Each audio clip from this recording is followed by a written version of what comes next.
Hi guys, I'm a little crooked, sorry about that. As usual, I'm driving. I'm a driver at heart, just to let you know. Turn left onto Taschereau Boulevard. I'm somewhere I don't know where I am, so I have no choice but to use the GPS. But nonetheless, I wanted to come on and have a small chat. At the next stop sign, turn left. Y'all know that when topics come into my head per spirit, I feel like, sharing them with you guys. And today is no different. Hi, my name is Victoria Violet. This is Gypsy Roots Tarot and Travel, but we have all kinds of talks here as well. If you've already been here, then welcome back. If you've never been here before, welcome in. Turn left onto Taschereau Boulevard. And then I'll turn this off as soon as I can, I promise, okay? And if you do not like tarot at all or anything metaphysical, please do go ahead and scroll away. All right. With that said, let's begin. At the stop sign, turn right onto Harris Road. I think I'm in a safe place where I can maneuver my way. That way you don't have to listen to the GPS. It's annoying, I'm sure. So, Spirit put on my heart to talk about this today. He says that people, are having some people are having a little bit of a hard time, or having a hard time believing that things are shifting for them or that things will change for them. So he wanted me to come on and give a little talk. It's going to be short, I promise. It's just a little too long for a short. So, sometimes it feels like you've done everything you possibly could, and you're still not able to tip the scales in your favor. That no matter, I am somewhere, I have no idea where I am. It's okay, I'll stop. That no matter what happens, that you are still waiting. You go hard, you exasperate yourself, you've exhausted every measure, and still you see no change. I'm gonna cut through the McDonald's to do a turnaround because I suddenly realized where I was. It's a new state to me, guys, so I'm learning as I go. I've only been here a year. So anyway, and Spirit sees you. Spirit sees how hard you're trying. Spirit sees that you haven't given up, and they don't want you to give up. When I say they, again, I always reiterate because I want to make sure you know who I'm playing for. What team am I on? It's not Team Victoria, it's Team God, Christ. If I call Christ Source, it's one and the same for me. If I call God Creator, it's one and the same for me. Abba, Father, the Great I Am, the Great Spirit, Jehovah. It's all the same to me. I just use a lot of names for my God interchangeably, okay? If I call Spirit them, I'm talking about the Father, the Son, the Holy Spirit. And also, in that, I'm talking about the beautiful archangels of light. I always say light because we know that there are archangels, but they're fallen angels. So I always want to make sure you guys know who I'm batting for. Who am I? What team am I on? Okay, it's not Team Victoria. It's Team Spirit. Okay, so I hate seeing the yellow, so I do that. But then it gets in my peripheral vision. I hate it. But nonetheless, so the talk is going to be on that specifically, not giving up. They understand that you've tried, you've gone really strong and hard, and you've given it your all, and you feel like, God bless, what do I need to make a turnip bleed? I don't have any more. I'm going to say something, you're going to hate me. I'm just the messenger, remember that. Yes, you do. Yes, you do have more. You're going to say, but no, I don't. No, I don't. This is driving me crazy. I'm exasperated. I'm at my wit's end. I'm going into depression. I'm going into, feeling just very disillusioned. And I'm going to say to you, I've been there, done that. And I totally get it. And sometimes, if you're like me, I'm a rowdy daughter. I have a very rebellious spirit in me when it comes to God. I don't treat him most days. I don't treat him so far removed. Yeah, he sits in heaven. That's somewhere way up there that most of us can't see. And I don't treat him like someone far removed from me. I do treat him like my dad. And so what child, besides very, very few, let me rephrase this and say it like this. With my earthly parents, I never spoke out of turn. I never spoke back to my parents. I never treated them with anything but respect. But I didn't have a two-way street conversation with them either. Does that make sense? I never got to speak to them because they wouldn't listen. I mean, my dad died when I was 10. He probably would have listened. But at that time, we were very much in the church. And so you were not taught to speak back, to talk back, to act off color, etc. My mom, definitely not. I would have gotten the whooping of my life. I couldn't even look at her like I was in defiance.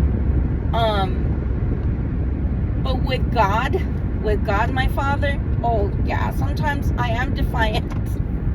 Sometimes I'm rebellious. And sometimes, I'm threatening, like, I can't believe you. I'm not gonna, how those kids are. We've all had them if we have kids. At least one out of the bunch is gonna be the rebellious one and say, I'm not doing it. You can't make me, and I don't wanna.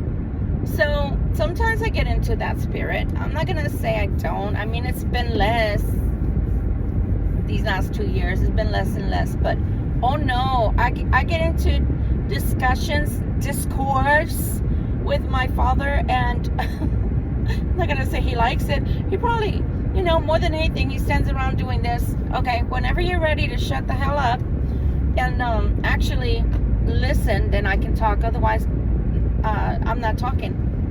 Because what's the use of God talking to you if you're not willing to listen, right? Pardon me, y'all know. I'm still having a little bit, I'm still having a little bit of problems with my throat. The fever is less and less, which is good.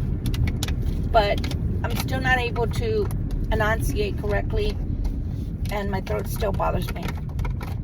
I'm hoarse. So nonetheless, so he gets it. I mean, I don't think there's anything. You got to understand, he's existed how long? Times infinity, forever times infinity. So he's never not existed. So do you think you're the first rebellious kid that he's ever had? That's a master parent right there. That's a master parent.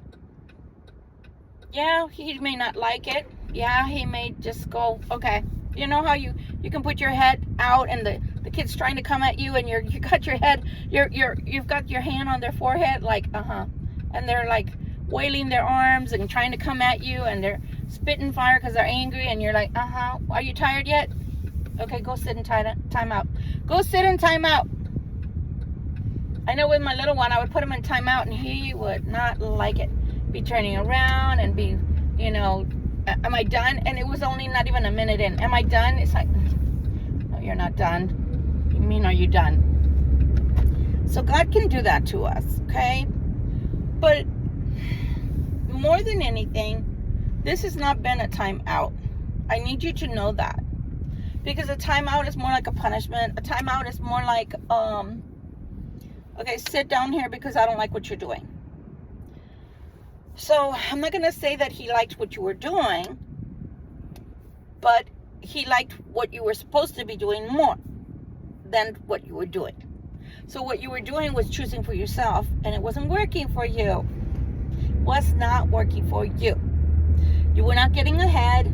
You were not gaining any traction. You were just spinning your wheels. So God was like with his hands, you know, his arms folded over one the other and saying, okay, whenever you're done, I can help you. And by the time you were done, I know because I already went through it. You had a tangled mess. Have you ever had a ball of yarn? Have you ever seen somebody that's trying to knit, but first they have to get their ball of yarn unraveled because it's all knotted? Yeah. Well, God sees you with your little ball of yarn, which is you, all knotted up, looking like you're in a dang straitjacket, and you can't get yourself out of your mess. But he let you try, okay? That's the whole premise here. God lets you try your way. And when your way doesn't work, and you're finally ready to relinquish it to him, it's just like a kid that's learning to tie their shoes and they put knots in their shoelaces instead of tying the bows. In the beginning, that's what happens. Why? Because we're learning. So anything that's new, we're learning. And when we're learning, we may not get it right the first time. So God lets you tie knots in your shoes, and then when you can't even walk because, you know, you can't tie your shoe the right way and your shoe keeps coming off and everything, then God's like, okay, are you ready to let me try? You ready to let me try? How about I try? So see, it's not that you're in a punishment. It's that you are in a new phase or going towards a new phase in your life. And God is trying to get you to let go of the old that wasn't working, that you did your way, that didn't work out, okay? But because we also have a rebellious nature against our parents, don't know why, but I would say 85% of us have a rebellious nature towards our parents, and then the other 15% are like the archangels and just have that, yes, whatever, Father, whatever you say, Father, I will do. And they never question, they just do it. But those are far few and in between, and they have their own missions, right? So in the mission that most of us have here, it's a mission of experience. We go through things through trial and error until we get it right. But until we get it right, we go through these messes, little muddled messes that we make for ourselves. And then as you're trying to elevate, God is trying to elevate you to another dimension, to another level of spirituality in your life so that things can go in a different way for you. The hoosting period, that fitting in period is very difficult, okay? So part of the difficulty that comes about in that new way of life for you is that since the old is hard to let go of, when you're not seeing things move forward, that's why. Because first of all, it was very hard for you to get to the point to where you were like, yeah, okay, I'm done. If you're like Victoria, you're not done until you're done. Let me just give you a background on me without giving too much away. I won't use freaking instructions unless I'm forced to. So that might be a little bit ADHD in me, I'm not sure. I will try to look at the photo that they give you, the box, etc., and I will try to figure it out myself before I give in to the IKEA instructions, etc., and try to utilize the instructions and follow the instructions. I would prefer to try to work it out myself and then go to the instructions if I'm stumped. That's what we're doing to God. We're not using the instructions that he sends along for life, for our life, for whatever we're going through in life. So we're trying to do it on our own. When we're trying to do it on our own, we can go only so far. And when we only get so far, that's when we're ready to go, okay. But you know, this is what I've learned. This is what I've learned to do. And I hope you will take this out of a page out of my book. Okay, Father, thank you for allowing me to go this far on my own. Here you go. Help me, please. I'm ready to listen. I'm ready to follow. I'm here to follow whatever you want from me. I'm here to do whatever it is you want from me, and I'm ready to follow those instructions. Follow those steps, okay? And in that way, you're not a rebellious person anymore. You're just trying your best to figure things out on your own. And when you can't, it's okay to admit that. It's okay to say, okay, Father, I need your help. Send your angels. I need your help.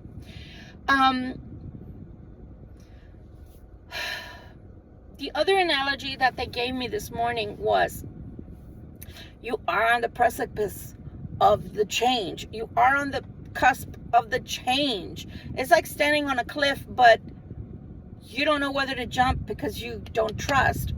But the other thing is, have you ever gone to purchase a piece of wood and you need to cut that wood by hand? You need to cut that wood by hand, and you have that saw and you're going at it, you're going at it, you're going at it. And it's not quite perfect because there's a little tip at the end. You got all the way through, but there's, at the end, there's a little piece that will not cut right. And that little piece still stays there. So it's still connecting the board. So you're not able to take it apart. You're at that moment in life. That's what God told me. You're at that point in life where you have to use that inner resolve that you think you don't have any more left to give. Yes, you do. Use that and kick that MF hard. Kick it so hard that it breaks you loose and you're able to start your new life. I'm telling you, you need to use that inner resolve, that last piece. I don't care if it's a second wind that you got, whatever you want to call it. You have to use that in order to push you forward, propel you forward, release you. Like a bungee cord, you're going to go, choo, I promise you. But you've got to keep going. You cannot relinquish this fight. You cannot stop fighting the good fight for yourself. If you've had poverty in the past, if you've had bad relationships, if you've had abuse, if you've had, money that it just seems like it's like trying to hold water in one hand, and it's all going to go through. There's no water is going to be in this hand. Maybe in the middle if you're lucky, and that's about it, but it's going to go through your fingers. And so I get it. But you're on that cusp of changing things in your life, of greatness, and you only have to kick yourself to the point to where, kick that board to the point to where it's going to come off. It might splinter a little bit, but it'll come off. And just think about it in this way. If you couldn't do it, and we're talking metaphorically, but if you couldn't do it, think about those people that are martial artists and they don't use their hands. Sometimes they do, but they don't mostly use their hands. They use their legs, their power kick to break that board. Use your inner spirit, your strength, your fighting spirit is what Spirit is calling it, to get yourself loose, to jar yourself off of whatever it is that's gotten you stuck. And it's funny that a week ago they gave me that song that I used to sing in church as a little kid, that song that was in Spanish that I posted that said, you got to remove that rock. You've got to remove that rock because that rock is keeping the water from flowing. That water that flows is that water of life, the spirit of life, the life-giving waters, which is Christ. That energy is trying to force you forward, but at the same time, when we teach our children, those of us that have had children, or even as an educator, when we teach our children to do something new, if you give the child something to do, let's say a book, and you tell them to write something, if you take it away from them and say, I'll do it myself, because you're exasperated with the child and you're not letting them learn, they will never learn. They're doomed to have you do it. I used to say this when I was a young parent. I used to tell my children the tough things in life that other parents would say, why would you say that? Because if we were impoverished, we were impoverished. If they couldn't have a toy, they couldn't have a toy. Well, why? Children need to know why. Children need to know why. You just keep telling them because you can't. Well, that's not an answer.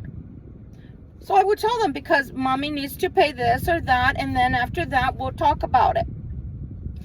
So with you, you are also a child. You're a child of God.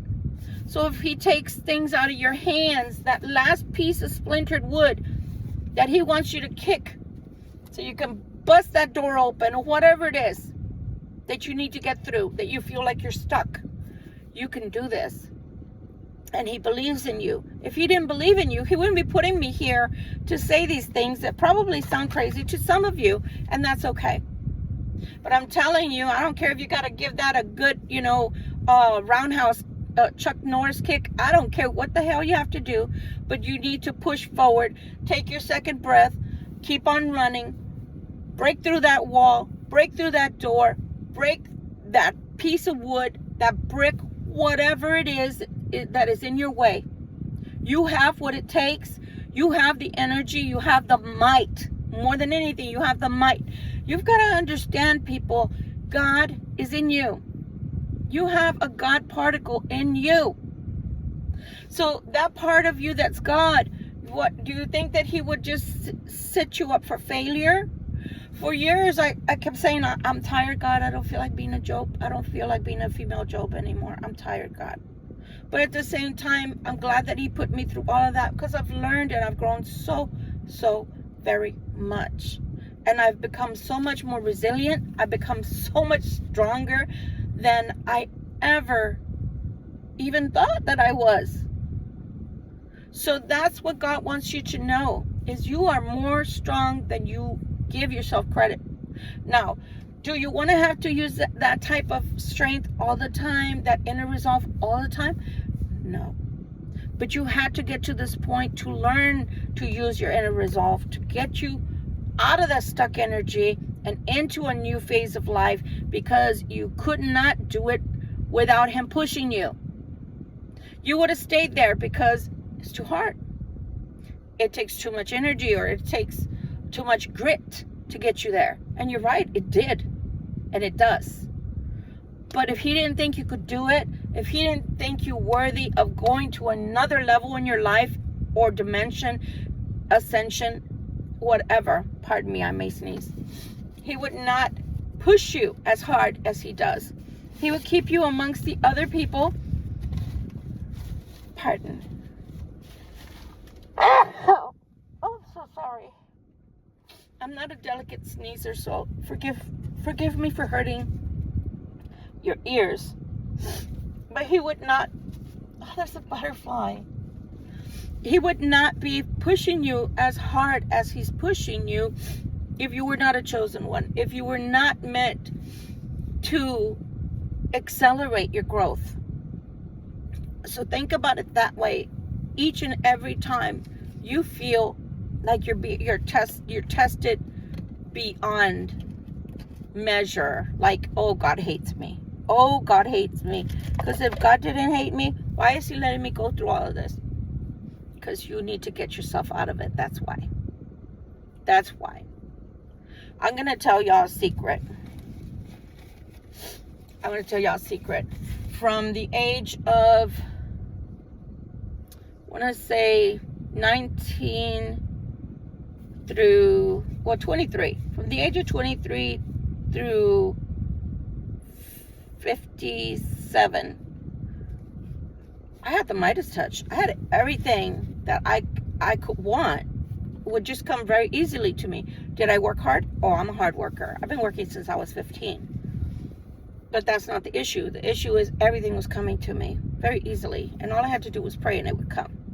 Then suddenly, people got into my life and started taking my finances and using my finances for their ventures. Right?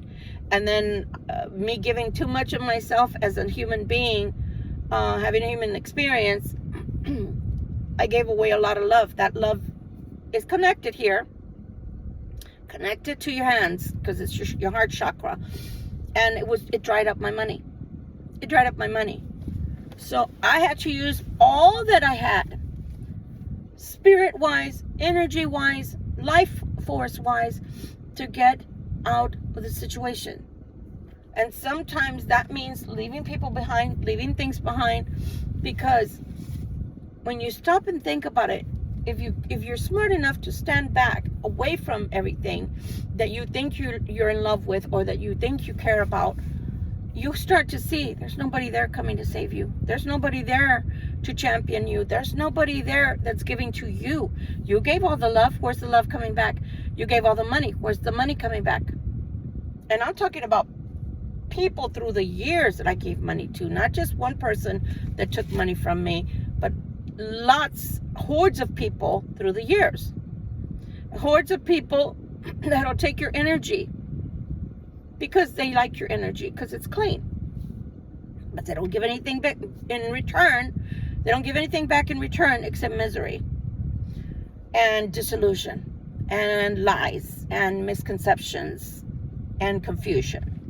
So now do you understand why God has put you in a holding pattern for this time? Because he had to see whether you were smart enough, spiritual enough, tough enough to put all of those pieces of the puzzle together to finally want to get yourself out of it. Okay, this did not work. This is like a circular pattern, like a holding pattern for an airplane until they land. But what happens if you keep that plane in a holding pattern for too long? They run out of gas. Then it turns into an emergency. So yours had turned into an emergency already. You understand? So now, instead of helping you out of everything, God said, look, you've become resilient. You've become more spiritual. You've become more wise. Use all of those tools and figure out how to get yourself out of this. That's the part where you're at right now. That little splinter that's still holding that board together, that's you, baby. That's all you. Don't ask God for help. Don't ask God for permission, because he's already given you the help and the knowledge and the wherewithal. Now, he doesn't need, you don't need to be given permission. Now he's telling you, that little bit, that's all you. That's all you. What are you going to do? You're going to be dangling like the little piece dangles and flapping like this? Or you're going to break off and get going to your new life? That's all I have to say, guys. Honestly, it's hard, but you already did the hard part. That is the whole thing. You already did the hard part. That's already been accomplished by you. You're at the part where you don't need to be dangling with your arse flapping in the wind anymore. Just break off that little piece that's left and you're home free. This has to help someone out there, because let me tell you something. I don't like telling people what to do, because like I said, at times in the past, I was a rebellious child myself of God. So I didn't like being told what to do. But when we're like that, then that's even more reason why God says, okay, well then I'm standing back. And I already gave you all the help. I already pointed you. See all the neon signs that are the green little arrows that are pointing you in the right direction? Okay, go forth and do great things. But you gotta kick off that little piece first. You know, if it's one of those, what do you call those little thingies that you buy, the zip ties? Okay, well, find a sharp rock. Where's the flint? Go find a flint rock. You need a flint rock.